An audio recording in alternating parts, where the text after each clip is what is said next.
एक राजा ने अपने सैनिकों को सर डी डिएक के बीच में एक बड़ी चट्टान रखने के लिए कहा। चट्टान को बीच सड़क में रखवाकर राजा ने अपने सैनिकों से छुपकर उस चट्टान पर नजर रखने के लिए कहा कि देखना उस चट्टान को रास्ते से कौन हटाता है। लोग उस जगह पर आते रहे और जाते रहे, लेकिन किसी ने भी उस चट्टान को रास्ते से हटाने की कोशिश नहीं की।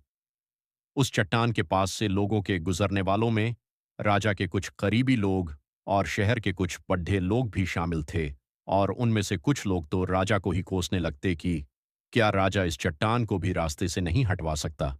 लेकिन किसी ने भी उस चट्टान को रास्ते से हटाने का प्रयास नहीं किया।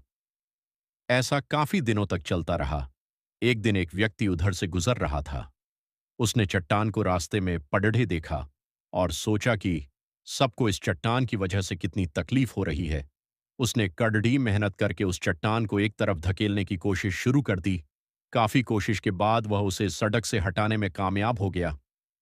चट्टान को रास्ते से हटाने के बाद वह व्यक्ति जैसे ही जाने वाला था कि अचानक उसकी नजर एक पोटली पर गई, जो ठीक वहीं पडडेई थी जहां से उसने उस चट्टान को हटाया था।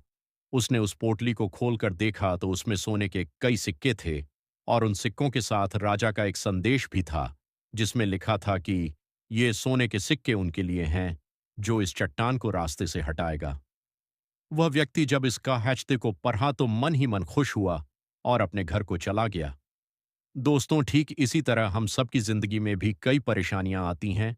कुछ लोग उन परेशानियों को देख के पीछे हट जाते हैं, कुछ रास्ता बदल लेते हैं, लेकिन जो ठान लेते हैं अपनी परेशानियों का हल निकालने को, ऐसी ही लोग मुश्किलों में संभावनाएं और संभावनाओं में छिपे अवसर को खोज निकालते हैं।